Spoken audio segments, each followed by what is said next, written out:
नमस्कार दोस्तों, आप देख रहे हैं भोजपुरी नेट न्यूज़। जी हाँ दोस्तों, बता दें कि काफ़ी तेज़ी से हारमोनिया सॉन्ग वायरल भी हो रहा है और बता दें कि इस गाने पर 10 मिलियन प्लस व्यूज़ चल रहा है। जी हाँ, yummy music record Bhojpuri YouTube channel पे आया हुआ है और बता दें कि इस पे काफ़ी लोग जो बहुत ही भोजपुरी के इंडस्ट्री के जनता है काफ़ी इस पे रिस्पॉन्स भी दे रहे हैं और बता दें कि इनका एक फ़िल्म भी आने वाला है बहुत ही जल्द।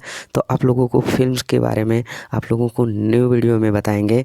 तो पहले आप लोग अगर वीडियो को लाइक नहीं किए तो लाइक कर दीजिए और चैनल पे नए तो चैनल को सब्सक्राइब कर दीजिए।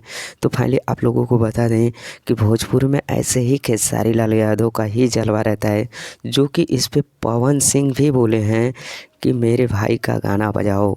जी हाँ, बता दें कि इन्होंने काफ़ी तेज़ी से इस गाने को, जो कि बहुत ही अच्छा रिस्पांस मिला है, जो कि ऐसा गाने पर खेसारी लाल यादव पवन सिंह को भी नहीं मिला है।